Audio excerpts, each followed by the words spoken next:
Today's topic deals with the financial administration and a very important institution which is related with it, CAG, Comptroller and Auditor General of India. आज हम इसको देखेंगे CAG क्या चीज़ है, क्या इसके roles हैं, फंक्शंस हैं, ड्यूटीज़ हैं, क्या क्या इसका क्या भूमिका रहती है वित्तीय प्रशासन में। एक ब्रीफ देख लेते हैं। गिरीश चंद्र मुर्मू जी हैं अभी जो करंट कैग हैं। That question can be asked from you, short type question can be asked over this, so this name should be noted.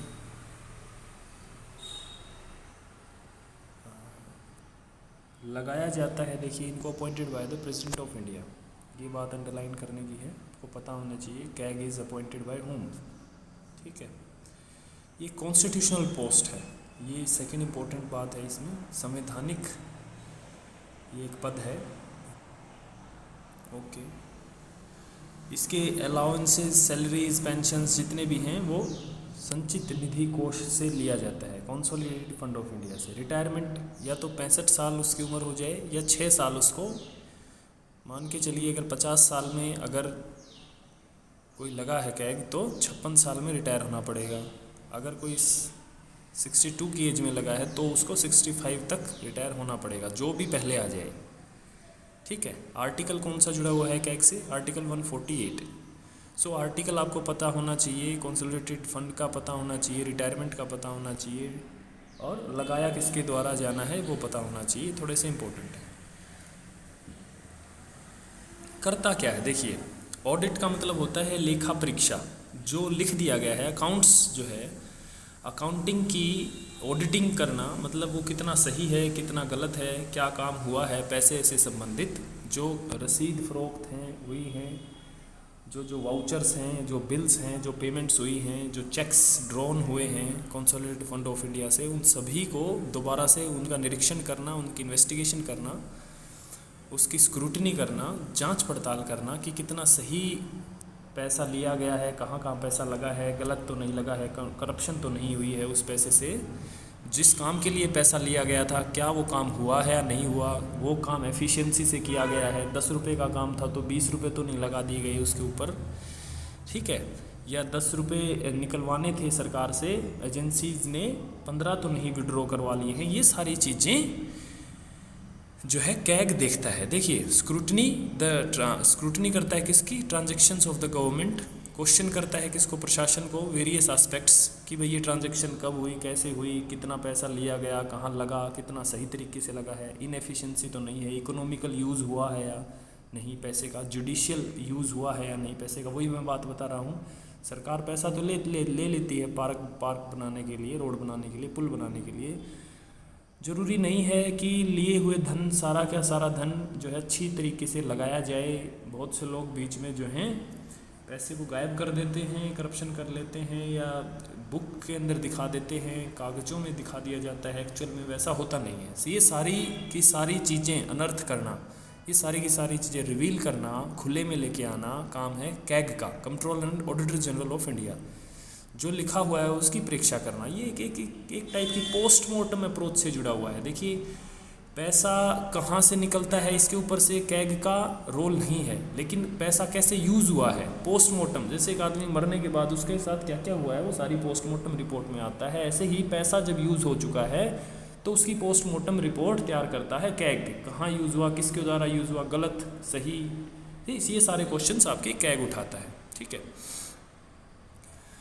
Okay, इसको फुल एक्सेस है फाइनेंशियल रिकॉर्ड्स का, बुक्स का, पेपर्स का, सभी डॉक्यूमेंट्स का, freedom to ask for relevant information from any person और organisation. किसी भी तरीके के कोई भी सवाल, फाइनेंशियल सवाल, अकाउंट्स के संबंधित सवाल पूछ सकता है कैग, किसी ऑफिस से, किसी कंपनी से, सरकारी अधिकारी से, सरकारी ऑफिस से, स्टेट्स का ऑफिस हो या यूनियन का ऑफिस हो या यूटी का, यूनियन टेरिटरी का ऑफिस हो, ये सभी चीज़ों पे एक्सेस रखता है कैग। ठीक है, okay, powers and accounts of the union of India. ठीक है, भारत सरकार जो सेंट्रल गवर्नमेंट है, एक तो देखिए फेडरल गवर्नमेंट के दो पार्ट होते हैं, जैसे यूनियन गवर्नमेंट है, ठीक है, संघीय सरकार है, और एक स्टेट राज्य सरकारें हैं अलग अलग, उन सभी के ऊपर, दोनों के ऊपर इसका कंट्रोल रहता है। Union of India and the states. देखिए forms of accounts to prescribe with the approval the president the form in which the account of the union and the states are to be kept. ये बताता है कि इस तरीके से आपको accounts आपने रखने हैं, ठीक है। यूनियन और स्टेट्स को सबमिट करता है रिपोर्ट अपनी प्रेसिडेंट को और गवर्नर्स को, ठीक है। यूनियन की रिपोर्ट प्रेसिडेंट को सबमिट करता है वेरीफाई करके, और स्टेट्स की रिपोर्ट गवर्नर्स को सबमिट करता है, जो बाद में ये दोनों पार्लियामेंट के सामने ये रिपोर्ट रखते हैं। इनके ऊपर बहस का मुद्दा होता है, ठीक है। पार्लियामेंट में सवाल पूछे जाते हैं कि कैग ने जी ये रिपोर्ट दी है, अब आप बताइए सरकार ने ऐसा ऐसा गलत किया है, ऐसा सही किया, इतना पैसा आपने बोल के लिया था, ये कहाँ लगाया कहाँ नहीं लगाया, ये सारी चीज़ें सवाल या जवाब देना पड़ता है फिर। सबमिट कर दी रिपोर्ट प्रेसिडेंट को और गवर्नर को, दोनों अलग अलग केस हैं। यूनियन की रिपोर्ट प्रेसिडेंट को, स्टेट्स की रिपोर्ट गवर्नर्स को। इन्होंने फर्दर वो रिपोर्ट सबमिट कर दी पैक को, पब्लिक अकाउंट्स कमेटी और पार्लियामेंट को, ठीक है। उसके ऊपर वो बाद की बातें हैं, आपको ये पता होना चाहिए। The role of this office to uphold the provisions of, ठीक है, इंडियन कॉन्स्टिट्यूशन, ये ठीक है। The accountability of the executive, ये मेन इंपॉर्टेंट बात है। एग्जीक्यूटिव कौन है, कार्यकारिणी कौन है, काउंसिल ऑफ मिनिस्टर्स, मतलब मंत्री परिषद। मंत्री परिषद की अकाउंटेबिलिटी को ये सेट करते हैं। मंत्री परिषद क्या काम कर रहा है, देखिए head of the departments, political head of the departments होते हैं आपके मंत्री। कोई भी पैसा है अप्रूवल देते हैं, कोई प्रोजेक्ट है उसको अप्रूवल देते हैं, पैसा जो है कंसोलिडेटेड फंड ऑफ इंडिया से निकलवाने के लिए जो है पॉलिसी बनाते हैं, बजट को पास करवाते हैं, मतलब पैसे में इन्वॉल्व रहता है इनका सारा। इनके ऊपर इनकी जवाबदेहिता सेट करने के लिए कैग की रिपोर्ट्स हैं। The office is responsible to and is an agent of the parliament and conducts audit of the expenditure on its behalf. ये एक इंपॉर्टेंट लाइन है, agent of the parliament. CAG किसका agent है, parliament का, ठीक है, संसद का एजेंट है और संसद के बिहाफ पे लेखा परीक्षा करता है, ठीक है, किसकी, यूनियन की और स्टेट्स की और यूटीज़ की, यूनियन टेरिटरीज की। सबमिट करता है रिपोर्ट प्रेसिडेंट और गवर्नर्स को, ठीक है।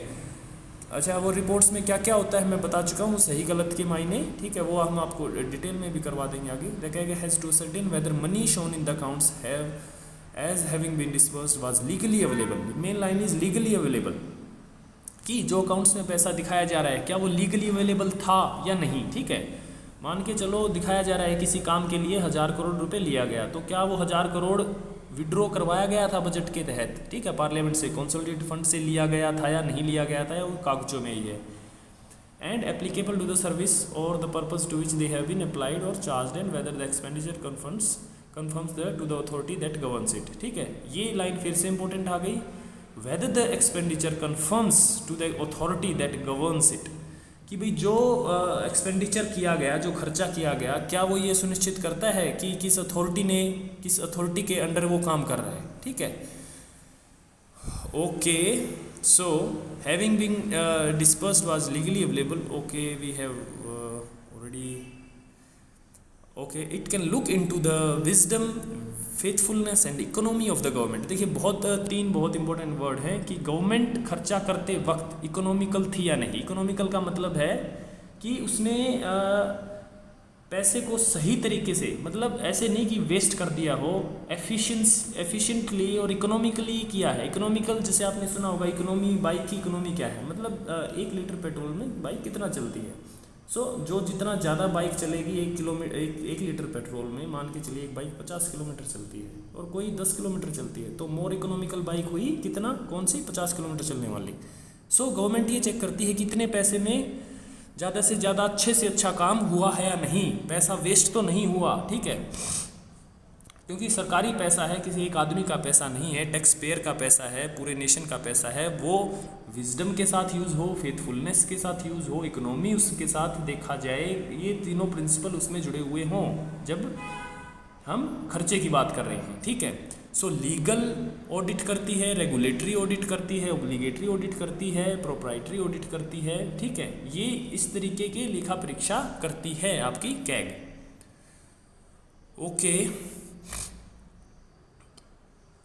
कौन कौन से, देखिए तरीका क्या है इसका, all receipts and expenditure. Receipts में आ जाती हैं आपकी, जैसे टैक्स कलेक्शन कितना हुआ, ठीक है, रेवेन्यू जनरेशन कितना हुआ। टैक्स की रिसिप्ट्स भी, जो इनकम हुई वो भी ऑडिट करती है, जो आय हुई वो भी ऑडिट करती है, जो व्यय हुआ एक्सपेंडिचर, ठीक है। जैसे जो बजट है that is annual financial statement of income and expenditure.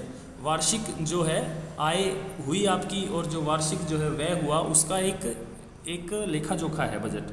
सो ये लगा लीजिए कैग जो है वो आय और व्यय दोनों को जो है ऑडिट करता है कि कितना पैसा संचित निधि कोष, मतलब भारत का एक ऐसा फंड जो सारा पैसा एक जगह आके इकट्ठा होता है, वो है कंसोलिडेटेड फंड ऑफ इंडिया। वहाँ कितना पैसा आया, कहाँ गया, किस किस जगह गया, कैसे कैसे गया, ये सारी जिम्मेवारी देखना कैग की ड्यूटी है। ओके, कंटिजेंसी फंड में से भी जितना पैसा आया गया, बैलेंस शीट्स चेक करना, सब्सिडरी अकाउंट्स को देखना, सारी चीज़ें देखिए इसी के अंदर आती है। कंटिजेंसी फंड है आकस्मिक निधि कोष, ये ऐसा कोष है जिसको बजट की अप्रूवल नहीं होती पैसा निकलवाने के लिए। कोई इमरजेंसी आ गई, सरकारों को एकदम से पैसा चाहिए, so without approval of the parliament the money can be withdrawn from contingency fund. लेकिन एक बार पैसा यूज़ हो जाता है तो बाद में उसे अप्रूवल करवाना पड़ता है पार्लियामेंट से। सो इसको भी ऑडिट आपका कैग करता है। कंपनीज सेटअप हुई हैं, जो कंपनीज एक्ट 1956 के तहत जितनी कंपनीज हैं उनके रिकॉर्ड्स को भी ऑडिट करता है।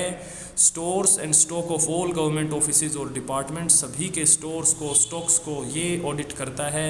बैलेंस शीट्स को ये ऑडिट करता है। कंटिजेंसी फंड को ये देखता है। कंसोलिडेटेड फंड को ये देखता है। ठीक है, दोनों आकस्मिक निधि कोष को भी और संचित निधि कोष को भी ये देखता है। ठीक है, ये दोनों ही जगह बातें लागू होंगी, यूनियन टेरिटरीज़ में भी, यूनियंस में भी और स्टेट गवर्नमेंट में भी। तीनों फेडरल गवर्नमेंट के तीनों रूपों में ये लागू होती हैं।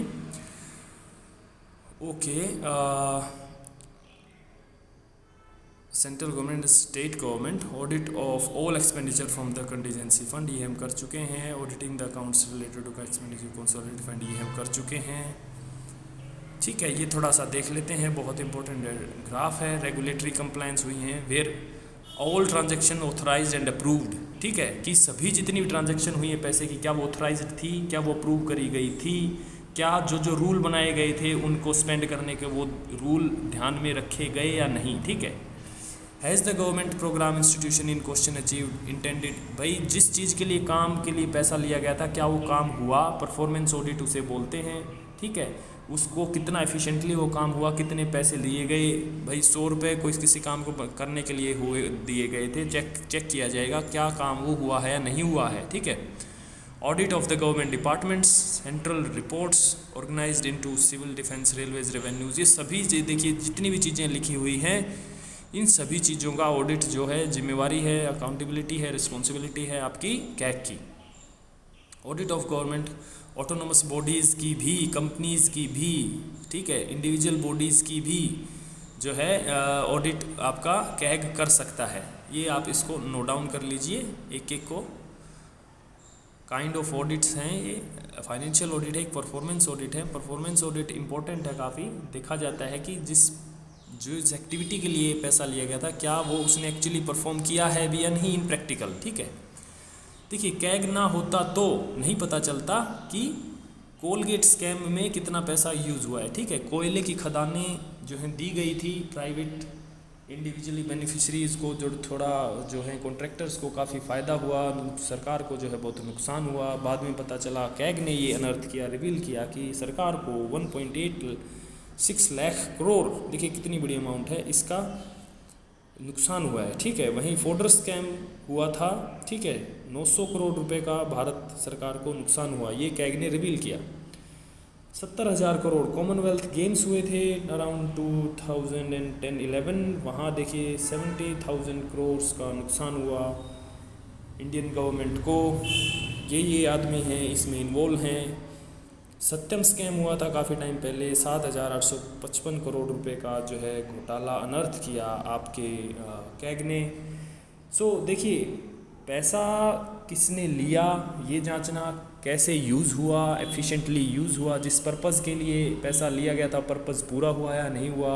ठीक है, और ये सारी रिपोर्ट्स प्रेसिडेंट्स को, गवर्नर्स को सबमिट करवाना, फिर बाद में पब्लिक अकाउंट्स कमेटी जिसको पैक बोलते हैं, member committee which has 22 members.